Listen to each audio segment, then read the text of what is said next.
दोस्तों आज इस वीडियो में अपन बात करने वाले हैं आपके ट्रेन लाइटिंग और एसी जो कि ग्रुप डी की एक पोस्ट है।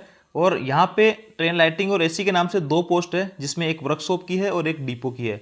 दोनों में क्या डिफरेंस है वो भी अपन समझेंगे। इनके ऊपर अपन कंप्लीटली यहाँ पे चर्चा करेंगे दोस्तों इस वीडियो में। और मैं आप सभी लोगों को इतना डिटेल से इस जो प्रोफाइल के बारे में बताऊंगा, शायद ही जो है यूट्यूब पे कोई वीडियो ऐसा नहीं है। मैं दावा करता हूं आपको जो है ये वीडियो देखने के बाद में ट्रेन लाइटिंग और एसी स्टाफ के बारे में जो आपका जो प्रोफाइल है, सैलरी है, प्रमोशन है, इनसे रिगार्डिंग आपके मन में कोई भी क्वेरीज नहीं रहेगी। इस चीज़ का मैं आप सभी लोगों से दावा करता हूं। तो आप सभी लोग जो है वीडियो तो लास्ट तक जरूर देखिए दोस्तों। मैं आप सभी लोगों का दोस्त KR Saini, KR education hub पे आप सभी का स्वागत करता हूं। दोस्तों आगे बढ़ने से पहले जो भी लोग चैनल पे नए हैं वो चैनल को सब्सक्राइब जरूर कर ले, साथ ही जो है बेल आइकन को जरूर प्रेस कर ले। और इसके अलावा हमारा एक टेलीग्राम ग्रुप भी है जिसका लिंक आपको डिस्क्रिप्शन में मिल जाएगा।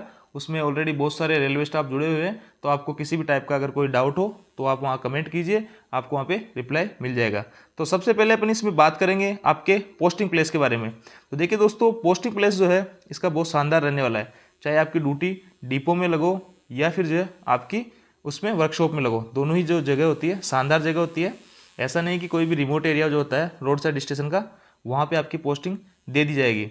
तो इसमें एक तो जैसे कि वर्कशॉप, तो मैं बात करूँ NWR की, तो NWR के अंदर वर्कशॉप एक तो आपका अजमेर है, एक जोधपुर है, एक लालगढ़ है और एक दो और होंगे। इस प्रकार यही 3-4 वर्कशॉप यहाँ पे है। इनके अंदर ही आपकी ड्यूटी लगेगी। अगर आप वर्कशॉप वाले डिपार्टमेंट से हो तो ट्रेन लाइटिंग और एसी वर्कशॉप से हो तो आपको इन्हीं बड़े शहरों में पोस्टिंग मिलने वाली है। और रहने के हिसाब से सारा कुछ यहाँ पे बहुत शानदार है।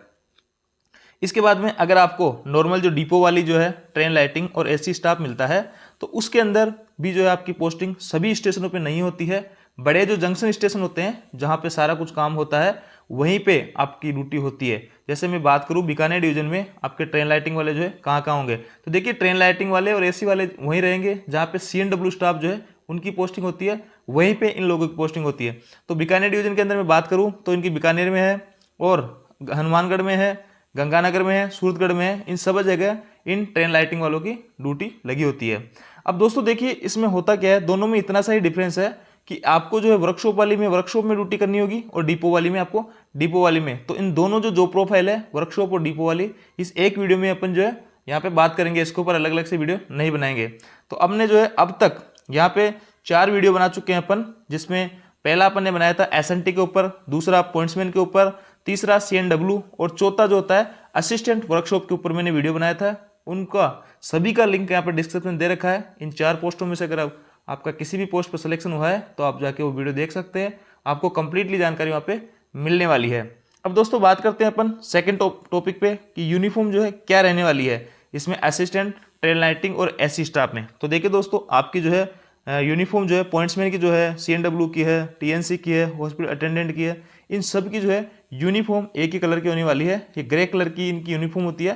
जैसा कि आप देख पा रहे होंगे इस भाई को, ये यूनिफॉर्म आपके यहाँ पे रहने वाली है। हालांकि ये पॉइंट्समैन है लेकिन ऐसी ही यूनिफॉर्म आपके यहाँ पे रहेगी, अलग यूनिफॉर्म नहीं रहेगी। ये ग्रे कलर है और पैंट और शर्ट दोनों एक ही कलर की रहती है। इसमें आपको टाई वाई या और कुछ नहीं होता, बस आइडेंटिटी कार्ड आपको डालना होता है। तो ये आपकी कंप्लीट ड्रेस हो गई।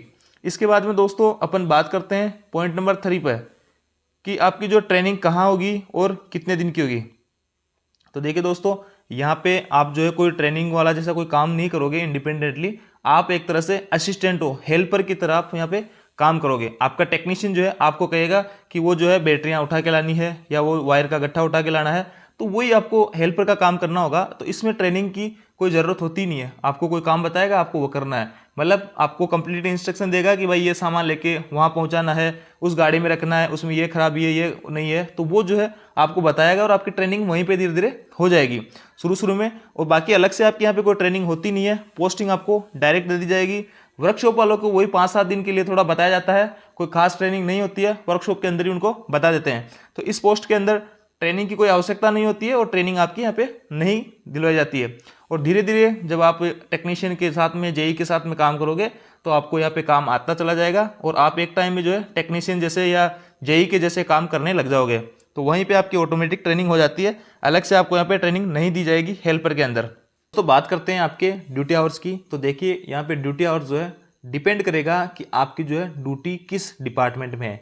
यानी कि आपकी ड्यूटी मान लो वर्कशॉप में है। जैसे जनरली यहाँ पे ड्यूटी जो होती है 8-8 घंटे की होगी, चाहे आपकी डे शिफ्ट में हो चाहे नाइट शिफ्ट में हो। एक चीज़ को अपने को यहाँ पे छोड़ देना है, जैसे कि अगर आपकी गाड़ी में एसी स्टाफ के रूप में आपकी ड्यूटी लग जाती है, एसी टेंडर के रूप में, तो वहाँ पे आपकी शिफ्टों में ड्यूटी नहीं लगती है। वहाँ जहाँ तक गाड़ी डेस्टिनेशन तक जाती है वहाँ तक आपकी ड्यूटी कंटिन्यू रहती है। उसके अलावा सभी जगह अगर आप ड्यूटी करोगे, चाहे वो डिपो हो या फिर जो है वर्कशॉप हो, आपकी यहाँ पे 8-8 घंटे ड्यूटी रहने वाली है। बस ये है कि डिपो के अंदर जो है आपको नाइट ड्यूटी भी करनी पड़ सकती है और वर्कशॉप जो होता है वहाँ पे नाइट ड्यूटी नहीं होती है। बस इतना सा ही फर्क है। मैक्सिमम स्टाफ की नहीं होती है, इमरजेंसी में हो सकती है। बाकी 95% जो स्टाफ होता है उसकी जनरल शिफ्ट ही होती है, वर्कशॉप वाले, ट्रेन लाइटिंग और एसी स्टाफ की। बाकी स्टेशन पे आप अगर सिक लाइन में काम करोगे, आपकी इलेक्ट्रिक की जो सिक लाइन होती है वहाँ काम करोगे, तो आपकी वहाँ भी दिन की शिफ्ट होती है। और अगर आप ट्रेन लाइटिंग में काम करोगे और वॉशिंग लाइन में काम करोगे तो वहाँ पे आपकी नाइट शिफ्ट भी होगी। तो ये रहेगा आपका ड्यूटी आवर्स दोस्तों। इसके बाद में जैसे बात करते हैं अपन वर्कलोड की, तो देखिए वर्कलोड जो होता है उसमें आपके CNW में जितना वर्कलोड होता है या फिर असिस्टेंट वर्कशॉप जो होता है वो उसका वर्कलोड होता है, या सिक लाइन में जो काम होता है, मतलब इनका जो है काम सेम सा है। जैसे CNW वाले कोई मैकेनिकल काम अटेंड करेंगे तो इलेक्ट्रिक वाले जो है कोच में इलेक्ट्रिक काम अटेंड करेंगे। तो इसमें 8 घंटे के दौरान आपको पढ़ने का ऐसा कोई मौका नहीं मिलेगा और 16 घंटे आप उसके बाद में फ्री हो। बाकी 8 घंटे जो आप थोड़ा सा बिजी रहोगे। तो आपके जो अलग अलग डिपार्टमेंट है, कहीं थोड़ा सा काम ज़्यादा हो सकता है, कहीं कम हो सकता है। जैसे वर्कशॉप में थोड़ा सा आपके कम हो जाएगा, ट्रेन लाइटिंग में, सिक लाइन में थोड़ा सा ज़्यादा हो जाएगा, वॉशिंग लाइन में। तो इस प्रकार अलग अगर आपको जो है अलग अलग डिपार्टमेंट में यहाँ पे काम करना होगा तो आपको कौन से डिपार्टमेंट है वहाँ भी थोड़ा वर्कलोड ऐसे देखा जाता है कि किस में ज़्यादा वर्कलोड है। हालांकि इतना आपकी कोई बहुत ज़्यादा वर्कलोड नहीं होता है और ग्रुप में आपको काम करना होता है तो आपका आराम से इजीली टाइम यहाँ पे कट जाता है। और 8 घंटे में आप जो है अगर पढ़ना चाहो तो ड्यूटी के दौरान आप नहीं पढ़ पाओगे। बाकी 16 घंटे आप फ्री रहोगे, अच्छे शहर में आपकी पोस्टिंग होगी तो आप जो वहाँ पे आराम से पढ़ सकते हो बाकी के जो 16 घंटे होते हैं। इसके बाद में दोस्तों बात करते हैं जॉब प्रोफाइल के ऊपर। तो जॉब प्रोफाइल का जो है दोस्तों मैं आपको यहाँ पे एक जो फोटो ले रखी है मैंने, उसके आधार पे आपको मैं समझाने की कोशिश करूंगा कि जॉब प्रोफाइल आपकी क्या क्या रहने वाली है। तो देखिए सबसे पहले आप जो ICF और LHB कोचों में डिफरेंस समझिए। यहाँ पे ये जो है ये तो आपको यूनिफॉर्म हो गई जैसा मैंने अभी आपको बताया था।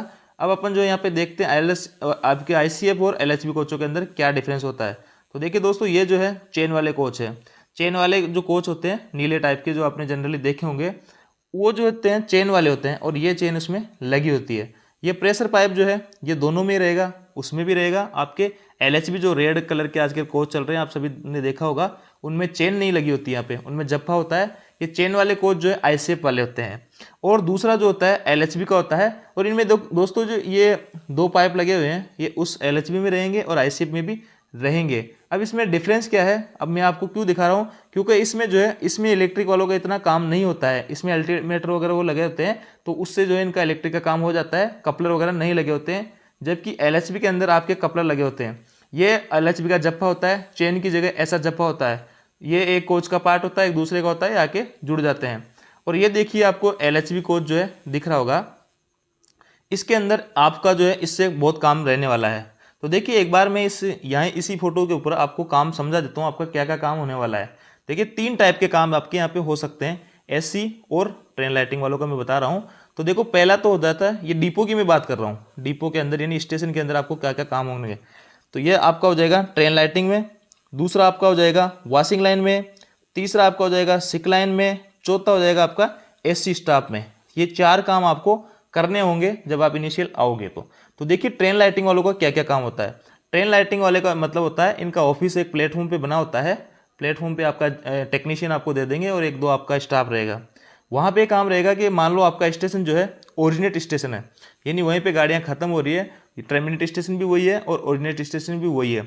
तो कोई गाड़ी बाहर से आ रही है, जैसे मैं अरावली एक्सप्रेस की बात करूँ तो ये बांद्रा से चल के गंगानगर आती है और गंगानगर ही मतलब टर्मिनेट हो जाती है, वहाँ पे वॉशिंग लाइन जाती है। तो जैसे ही गाड़ी सुबह 4 बजे आएगी तो आपको जो है अगर आपकी नाइट शिफ्ट में रहोगे आप, तो आपको इस पूरी गाड़ी की लाइटें यहाँ पे बंद करनी होगी। जैसे गाड़ी आ गई है प्लेटफॉर्म पे और सवारियाँ उतर गई है तो आपको सारे कोचेज की यहाँ पे लाइट बंद करनी होगी। दूसरा काम, यहाँ पे जैसे कोई गाड़ी जाने वाली थी, यही बांद्रा वाली जब मेंटेन होकर रात को 11 बजे चलती है तो आपको 10:30 बजे से पहले, आधा घंटा पहले, गाड़ी चलने के आधा घंटा पहले आपको पूरी कंप्लीटली जो गाड़ी है उसकी लाइट ऑन करनी होगी, अगर गाड़ी नाइट में चल रही है तो देखिए यहाँ पे आपको एक तो काम हो गया लाइट ऑन करने का, लाइट ऑफ करने का। ये उन्हीं गाड़ियों में करना है जो गाड़ियाँ आपके स्टेशन से बन के चल रही है और आपके स्टेशन पे आके खत्म हो रही है। ऐसा नहीं कि कोई गाड़ी आपके स्टेशन से निकल रही है, 10 मिनट का स्टॉपेज है तो आप जाके सारी लाइटें ऑन कर दोगे या ऑफ कर दोगे, ऐसा नहीं होता। आपके स्टेशन पे अगर कोई गाड़ी टर्मिनेट हो रही है या वहीं से ओरिजिनेट हो रही है तो उस गाड़ी में आपको ये काम करना होगा। इसके अलावा दोस्तों जैसे कि कोई मान लो यहाँ पे गाड़ी आ रही है, आपके स्टेशन से थ्रू निकलेगी, यहाँ आपका स्टेशन है और ये गाड़ी यहाँ पे 10 मिनट का स्टॉपेज और फिर जो है गाड़ी आगे निकल जाएगी।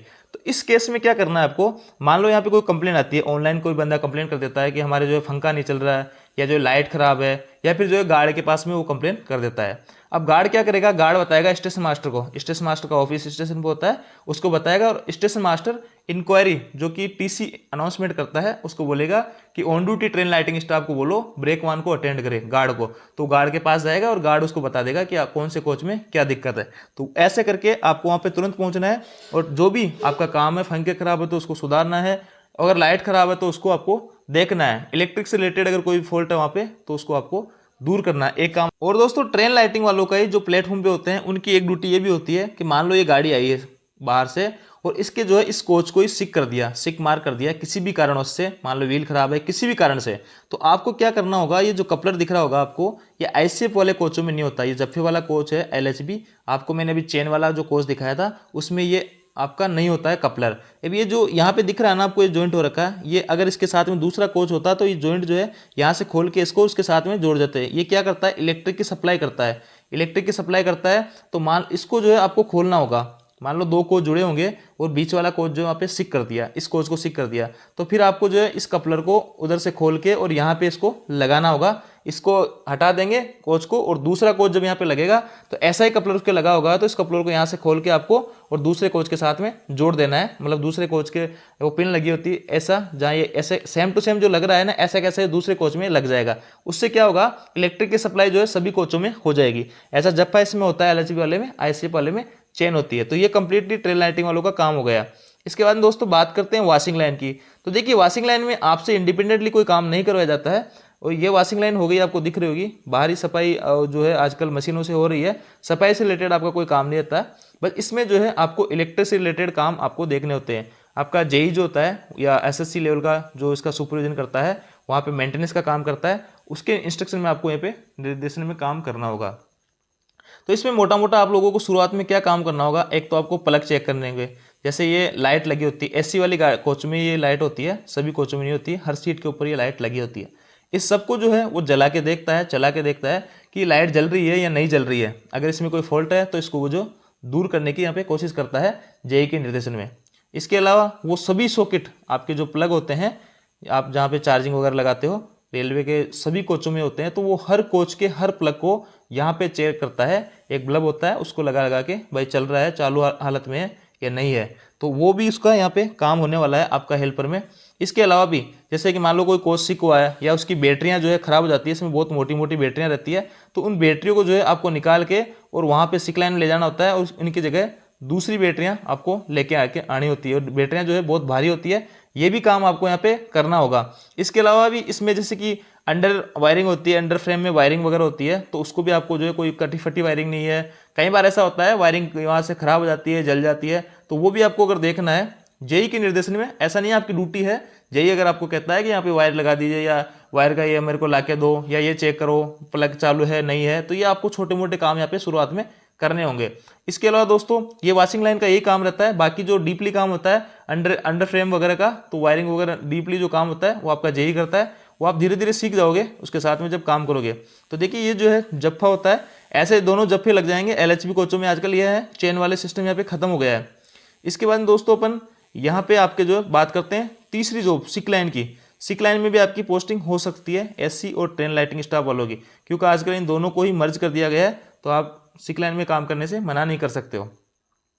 तो देखिए सिक लाइन में जो क्या काम होता है, जैसे सीएनडब्ल्यू वालों का काम होता है, कोई व्हील खराब हो जाता है तो व्हील चेंज करते हैं, या फिर जो है कहीं पे कुछ भी किसी भी टाइप की कोई ट्रॉली खराब हो जाती है या कोई सीटें वगैरह टूटी हुई होती है, किसी भी टाइप की अगर कोई दिक्कत होती है तो उसको सीएनडब्ल्यू वाले रिपेयर करते हैं। ऐसे ही अगर इलेक्ट्रिक से रिलेटेड कोई मेजर फॉल्ट होता है जो वहाँ पे वॉशिंग लाइन में दूर नहीं हो पा रहा है, जैसे कि वी बेल्ट का होता है, बहुत अलग अलग टाइप की बहुत इसमें कोच में दिक्कतें आ सकती है, या एसी में जो है कोई हेवी लीकेज हो, एसी खराब हो गई हो जो वहाँ पे मेंटेनेंस का नहीं हो पा रहा है, एक तरह से ये जो है आपका ऑपरेशन थिएटर है, यहाँ पे कंप्लीट कोच की सारा कुछ जैसे मरीज का ऑपरेशन करते हैं वैसे यहाँ पे सिक लाइन में इसका ऑपरेशन होता है। इसमें किसी भी टाइप की अगर कोई खराबी होती है तो उन खराब पार्ट्स को यहाँ पे निकाल लिया जाता है और दूसरे पार्ट्स जो यहाँ पे डाले जाते हैं।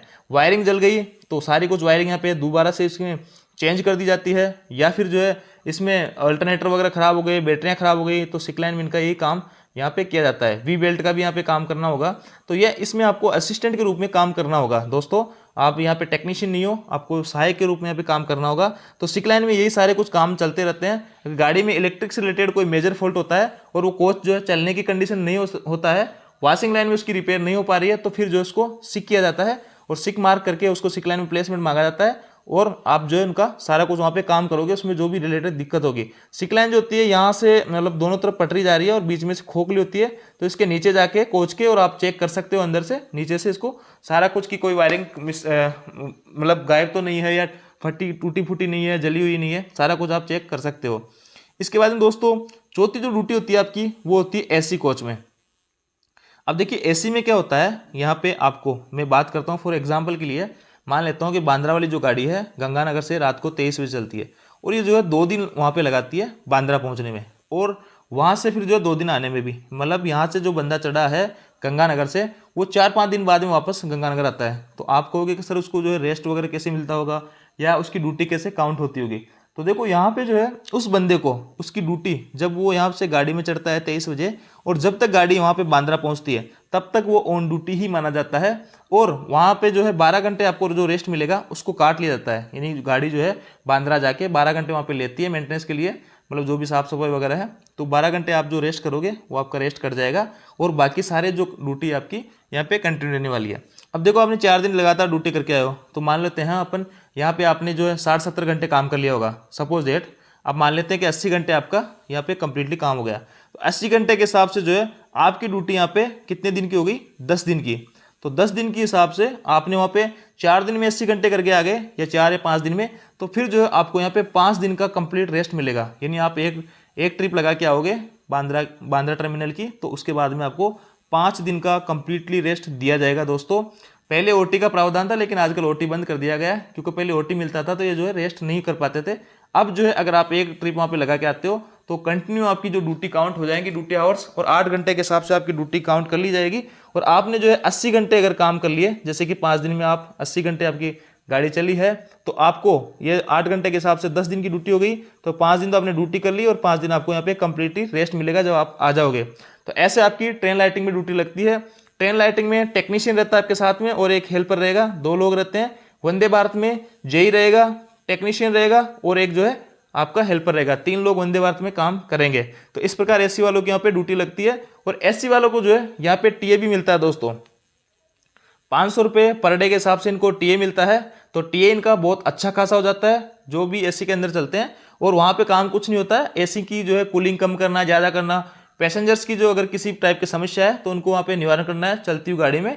और आपको स्लीपर में भी काम करना पड़ सकता है, जैसे कि मान लो आप एसी में तो एसी अटेंडर के रूप में गए हो और वहाँ पे किसी स्लीपर के पंखे में दिक्कत आ रही है, लाइट में दिक्कत आ रही है, वो कंप्लेन कर देते हैं, कंट्रोल से आपके पास मैसेज आता है, तो आप जो है उसको अटेंड करके आ जाते हो।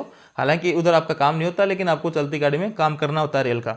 इसके बाद में यही सारा कुछ काम रहता है। किसी को सर्दी ज़्यादा लगती है तो कूलिंग कम कर दो, गर्मी लग रही है तो कूलिंग ज़्यादा बढ़ा दो, ऐसे सारा कुछ। अगर एसी में कोई दिक्कत आ रही है, फॉल्ट आ रहा है छोटा मोटा, तो उसको आप वहाँ पे दूर कर लो। ये आपका एसी में काम रहने वाला है। अब दोस्तों ये आपका डिपो के सारे चारों पार्ट के काम हो गए। अब मैं बात करता हूँ यहाँ पे आपके जो वर्कशॉप होता है उसमें आपको क्या करना होगा। तो देखो वर्कशॉप में भी यही काम होता है। जैसे मैंने C&W का जो वर्कशॉप देखा था, कल परसों मैंने वीडियो बनाया था असिस्टेंट वर्कशॉप का, तो उसमें उनका मैकेनिकल से रिलेटेड काम होगा, आपका रहेगा इलेक्ट्रिक से रिलेटेड। कहने का मतलब पीओज के लिए कोई कोच बुक होगा तो उसको पूरी तरह से रिपेयर करके भेजते हैं वहाँ पे। तो ये बॉडी का काम है, कलर का काम है, व्हील का काम है, ट्रॉली का काम है, ये सारा कुछ तो C&W वाले कर लेंगे। आपको जो करना होगा इलेक्ट्रिक का काम करना होगा। इलेक्ट्रिक की वायरिंग A to Z आपको वहाँ पे नई डालनी होगी, वी बेल्ट नए डालने होंगे, बैटरियाँ वगैरह वहाँ पे एकदम नई रहेगी वर्कशॉप के अंदर। तो ये सारे कुछ काम जो है आपको वहाँ पे करने होंगे। वर्कशॉप में आपके पास में एक कबाड़ गाड़ी आएगी, एकदम मतलब एकदम कोच जो होता है एकदम खराब हुआ आएगा, और उसको आपको एकदम नया करके फ्रेश करके वहाँ से भेजना होगा। सारी कुछ wiring A to Z complete वहाँ पे नई हो जाएगी, कलर वलर हो जाएगा, नए व्हील लग जाएंगे, चक्के उक्के सब, स्प्रिंग वगैरह सारी कुछ उसमें नई लग जाएगी। तो इस प्रकार वो कोच जो है एकदम नए कोच की तरह यहाँ पे दिखने लग जाएगा। तो यही काम वहाँ पे वर्कशॉप में होता है। और वर्कशॉप में देखिए वी बेल्ट के लिए गाड़ी को उठाना पड़ता है लिफ्टर से, फिर उसमें वी बेल्ट डाला जाता है। ये इलेक्ट्रिक वालों का ही काम होता है। इसके बाद में दोस्तों यहाँ पे देखिए ये आपकी यूनिफॉर्म होने वाली है। दोस्तों बात करते हैं आपके प्रमोशन के बारे में। तो देखिए आप जो है सबसे पहले आप असिस्टेंट ट्रेन लाइटिंग और एसी स्टाफ में भर्ती हुए हैं। 3-4 साल में आपको टेक्नीशियन थर्ड बना दिया जाएगा, 3-4 साल में टेक्नीशियन सेकंड, उसके बाद में टेक्नीशियन फर्स्ट। बिना एग्जाम दिए आप टेक्नीशियन फर्स्ट तक जा सकते हो। उसके बाद में अगर आपको जेई बनना है तो आपके पास में दो ऑप्शन है।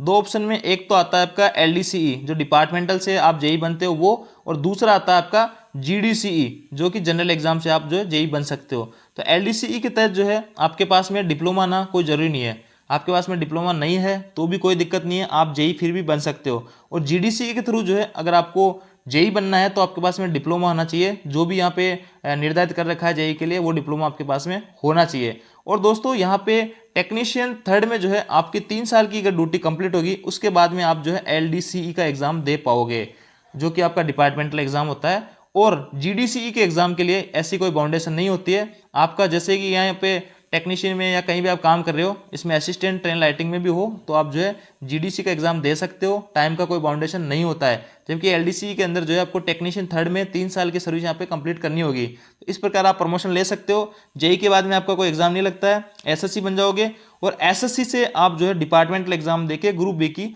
ऑफिसर लेवल की पोस्ट जो होती है वहां तक आप पहुंच सकते हो। तो ये हो गया आपके प्रमोशन। इसके बाद में दोस्तों बात करते हैं अपन सैलरी की। तो देखिए दोस्तों यहाँ पे सैलरी में थोड़ा सा चेंज आएगा। एक वर्कशॉप वाले की अलग सैलरी बनेगी थोड़ी, और आपकी जो है असिस्टेंट ट्रेन लाइटिंग वालों की यहाँ पे अलग बनेगी।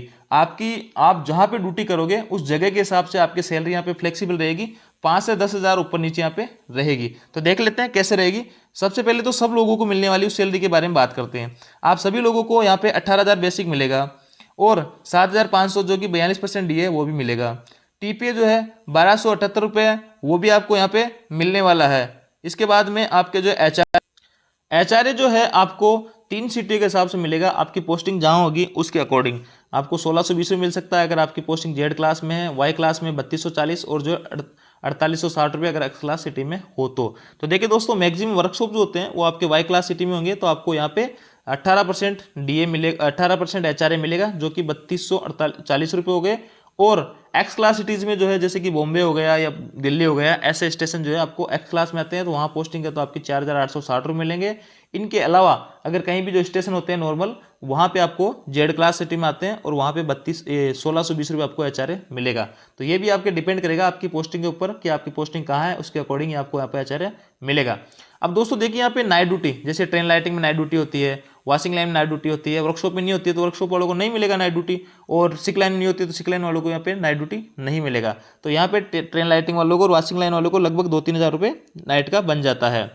इसके बाद में दोस्तों यहाँ पे टीए, तो देखिए टीए किसका बनेगा, टीए बनेगा यहाँ पे जो एसी के अंदर चलता है, क्योंकि वर्कशॉप वाले जो है टीए नहीं कमा सकते क्योंकि वर्कशॉप बहुत बहुत दूर दूर होते हैं तो आप जो है ड्यूटी करना वहाँ पे पॉसिबल नहीं है। आप किसी प्रशासनिक काम से जा रहे हो तो वो टीए कभी कभार बन सकता है, लेकिन एसी गाड़ी में जो चलता है एसी अटेंडर के रूप में उसका टीए यहाँ पे आराम से 10,000 के करीब बन जाता है, आराम से बन जाता है 7 से 10,000 के करीब। तो इस प्रकार उसकी सैलरी जो है ज़्यादा बनेगी, तो एसी वाले के जो है ज़्यादा पैसा मिलता है।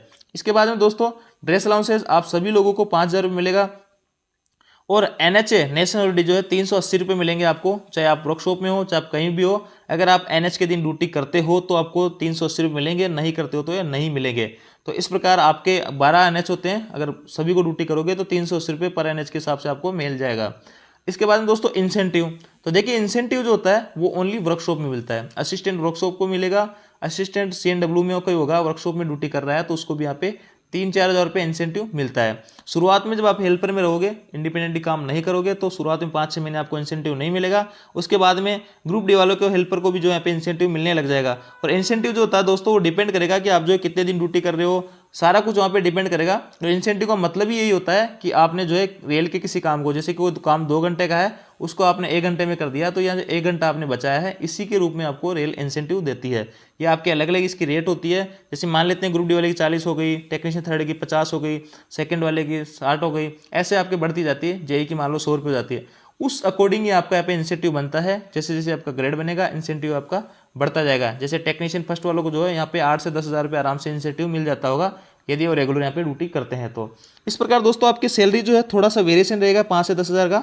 ये आपकी ड्यूटी के ऊपर डिपेंड करेगा आपकी पोस्टिंग कहाँ है। और आपकी सैलरी जो होता है 35 से 40 हज़ार के करीब यहाँ पे बन जाएगी आराम से ग्रोस सैलरी। तो बहुत अच्छी खासी ये सैलरी आपको बनने वाली है। तो आई होप दोस्तों ये जो वीडियो है आप सभी लोगों के लिए बहुत हेल्पफुल रहेगा। अगर वीडियो आपको अच्छा लगा हो तो वीडियो को लाइक कीजिए, दोस्तों के साथ में शेयर कीजिए, चैनल पे नए हैं तो चैनल को सब्सक्राइब जरूर कीजिए और दोस्तों ज़्यादा से ज़्यादा शेयर करें। Thank you.